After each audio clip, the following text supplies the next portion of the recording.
Hi అండి, నేను మీ Shilpa Vinay. Welcome to Vinci kitchen. ఈరోజు మన రెసిపీ వచ్చేసి కమ్మనైన పల్లి కారం పొడి. వేడి అన్నంలోకి, టిఫిన్స్లోకి, ఇడ్లీ, దోశ, ఉప్మా, హాట్ పొంగల్ ఎందులోకైనా కానీ ఈ పొడి చాలా చాలా రుచిగా ఉంటుంది. చాలా ఈజీగా కూడా చేసుకోవచ్చు. నిమిషాల్లో ఈ పొడిని తయారు చేసేసుకోవచ్చు. టేస్ట్ అయితే అద్దరిపోతుందండి. చూస్తుంటేనే నోట్లో నీళ్ళు వచ్చేస్తున్నాయి కదా. మరి ఇంకెందుకు ఆలస్యం, ఈ కమ్మనైన పల్లి కారం పొడిని ఎలా తయారు చేసుకోవాలో చూసేద్దాం రండి. ముందుగా స్టవ్ పైన ప్యాన్ పెట్టేసుకొని 2 కప్పుల పల్లీలు వేసి మీడియం ఫ్లేమ్లో అటు ఇటు కలుపుకుంటూ వేయించుకోవాలి. మాడిపోకుండా కలుపుకుంటూ వేయించుకోవాలి. పైన పొట్టు ఈజీగా సపరేట్ అయ్యేంత వరకు కలుపుకుంటూ వేయించుకోవాలి. మరి ఎర్రగా వేయించేయద్దు. చూడండి, ఈ విధంగా పొట్టు ఈజీగా వచ్చేస్తే సరిపోతుంది. ఇలా వేయించేసుకుని తీసి పక్కన పెట్టేసుకోండి. మళ్ళీ స్టవ్ పైన ప్యాన్ పెట్టేసుకుని 1 టేబుల్ స్పూన్ నూనె వేసి, నూనె కాగిన తర్వాత 1 కప్పు కరివేపాకు వేసి వేయించుకోవాలి. కరివేపాకు ముందే కడిగేసి తడి లేకుండా ఆరబెట్టేసుకోండి, త్వరగా వేగిపోతుంది. ఇది బాగా క్రిస్పీగా అయ్యేంతవరకు కలుపుకుంటూ వేయించుకోవాలి. కరివేపాకు హెల్త్కి చాలా మంచిదండి. మీరు ఏ కారం పొడులు చేస్తున్నా కానీ ఈ విధంగా కొంచెం కరివేపాకు వేసేసుకోండి.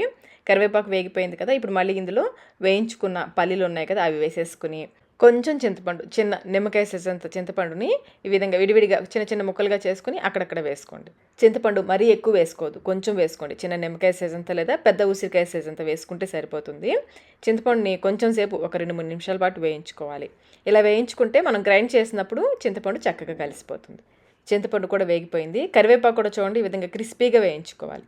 ఇలా వేయించేసుకొని ఇప్పుడు ఇందులో 1 టేబుల్ స్పూన్ జీలకర్ర వేసుకోవాలి. జీలకర్ర వేసాక ఫ్లేమ్ని లోలో పెట్టేసుకుని 2 నిమిషాల పాటు వేయించుకోండి. జీలకర్ర ఎక్కువసేపు వేగాల్సిన అవసరం లేదు, 1-2 నిమిషాల పాటు వేయించుకుంటే సరిపోతుంది. ఇలా వేయించేసుకుని ఇప్పుడు స్టవ్ ఆఫ్ చేసేసి ఇందులో 1/2 కప్పు కారం వేసుకోవాలి. మనం 2 కప్పుల పల్లీలు తీసుకున్నాం కదా, 1/2 కప్పు కారం అయితే కరెక్ట్గా సరిపోతుంది.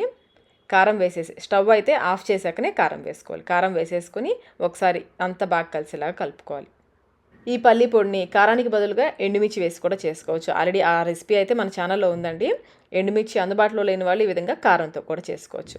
ఈ విధంగా బాగా కలిపేసుకుని దీన్ని పూర్తిగా ప్యాన్లోనే ఉంచి పూర్తిగా చల్లారనివ్వాలి. పూర్తిగా చల్లారిన తర్వాతనే గ్రైండ్ చేసుకోవాలి. వేడిగా ఉన్నప్పుడు గ్రైండ్ చేస్తారంటే పొడి ముద్దగా అయిపోతుంది. పూర్తిగా చల్లారిన తర్వాత మిక్సీ జార్లోకి వేసేసుకొని ఇందులో రుచికి సరిపడినంత ఉప్పు, నేనైతే 1 టేబుల్ స్పూన్ సాల్ట్ వేస్తున్నాను. మధ్య మధ్యలో ఆపుకుంటూ గ్రైండ్ చేసుకోవాలి. కంటిన్యూస్గా తిప్పేయొద్దు. మధ్య మధ్యలో ఆపుకుంటూ ఈ విధంగా సగం నలిగేంత వరకు గ్రైండ్ చేసుకోండి. ఇప్పుడు ఇందులో 2 పెద్ద వెల్లుల్లి గడ్డలు లేదా 1/3 కప్ వెల్లుల్లి రెబ్బలు పైన పొట్టు లైట్గా తీసేసుకొని వేసేసుకొని మధ్య మధ్యలో ఆపుకుంటూ చూడండి, ఈ విధంగా కొంచెం పలుకులుగా ఉండేలాగా గ్రైండ్ చేసుకోవాలి. మరి మెత్తగా గ్రైండ్ చేసేయద్దు. ఈ విధంగా పలుకులుగా గ్రైండ్ చేసుకుంటేనే పొడి బాగుంటుంది. ఇప్పుడు ఈ పొడిని ప్యాన్లోకి తీసేసుకోండి.